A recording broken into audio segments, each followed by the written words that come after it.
Hi guys, so we're back. I know it's been months. So I'm currently at work on my lunch break, and I figured I'll make a video. So I wanted to make this video about motherhood. Like I said in the last video, motherhood. So there's a few things that come with motherhood, no matter how exciting it is, no matter how much you love it, like I love it.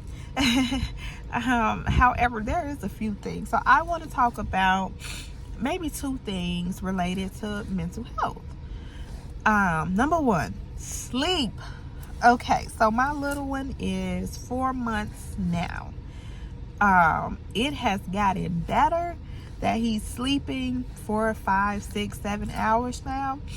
However, in the beginning, those stages are crucial, where you're getting 2 to 3 hours of sleep, and you know if you're not sleeping, you're irritable, you're tired. A lot of things can happen, right? You can see things, you can hear things, you just don't feel like yourself. So this tired thing has been ongoing ever since my little one has came. So I've got creative to the point where I'm sleeping throughout the day, taking a nap when I get home. It's been a few times where I was sleeping behind the road. It's been a few times I'm sleeping at work. So just trying to find a balance, trying to get a routine. It's pretty going to be helpful for that. So sleep deprived, right? 2 to 3 hours, 4 to 5. Every baby is different. And like I said, it can affect you with hearing, seeing things, your mood, your irritability, so many things that can cause us to not feel like ourselves, right? And you can start forgetting things because you're tired, right? Forgetting objects, forgetting your train of thought. Not getting enough sleep can really interfere with your everyday functioning. And that's not funny. It's not a joke. It is truth. I am discovering. My next point I wanted to talk about was depression. So there are a few parents who experience post depression, the symptoms, via pregnancy. I would say, since I'm kind of in the field, I know when I can feel myself shifting, right? I know when I feel a little bit more down than usual.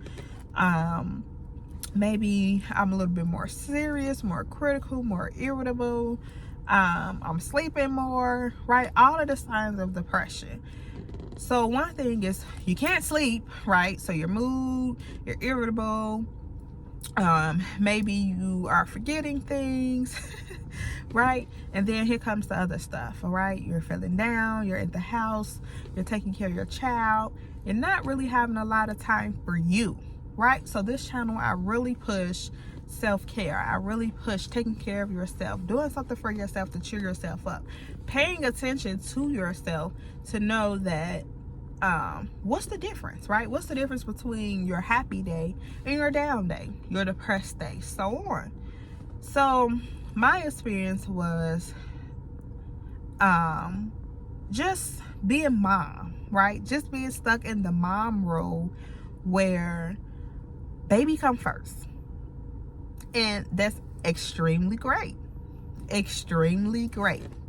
However, what's the cliche line? If you're not good for yourself, how could you truly be good for anyone else? If you're tired, if you're feeling down, if you're anxious, if you're worried, if you're fearful, if you're whatever emotion you're feeling, how could you really pour into someone else?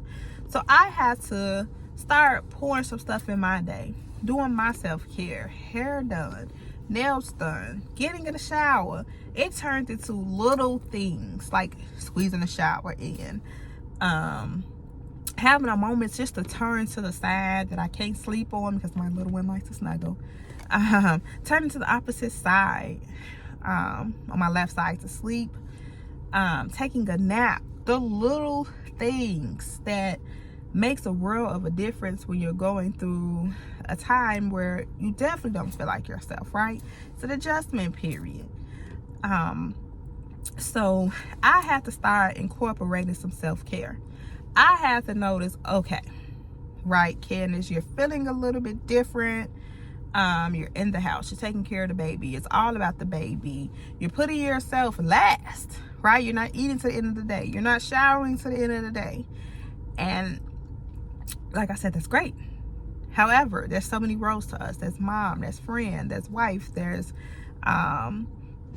is cousin, sister, so on, right?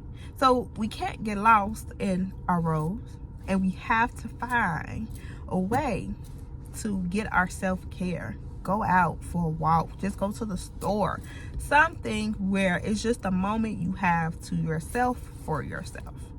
So I have to get creative. One thing I just mentioned was it's a big adjustment, right?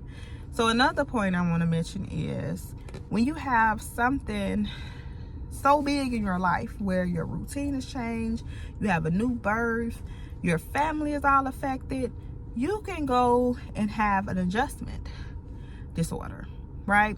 It can be adjustment disorder with anxiety, mixed anxiety and depression, just anxiety. It can be an adjustment. It can be a new routine that you have to establish. It can be just a period where you're switching roles. And that is called that adjustment disorder, right? It is a time where your life is impacted and you're establishing new things along the way, right? It's a new journey. So parenthood is definitely that. Huge change to you, your family, your routine. So what are you doing when you're doing this adjustment period? Your coping skills, your self-care. You're being patient with yourself. You're being gracious with yourself. Yes, you're tired. You may be forgetting things. You're anything like me, you're going to be a perfectionist. And some of the things that's going to bother you that you're doing it because that's not your usual self. So you have to be gracious and telling yourself these positive things and finding a new routine that works for you and family. And just be present in the moment that you're in while you're adjusting to a new moment, a new phase, a new journey. I want to say that that's all of my 3 that I wanted to squeeze in. I did not want to make this a long video. However, in the comments, let me know how you've been. Let me know what was your experience with parenthood, motherhood, fatherhood, right? What was that sleep like for you? Did you have to go through adjustment period? Also, what about feeling down, feeling sad, right? Did you notice yourself feeling a little bit differently? What did you do differently to make yourself feel like yourself? I would love to hear from you guys. Thank you for your support. Like, share, subscribe. I'll be back shortly. Don't forget to put in the comments what you want me to talk about next. Bye, guys.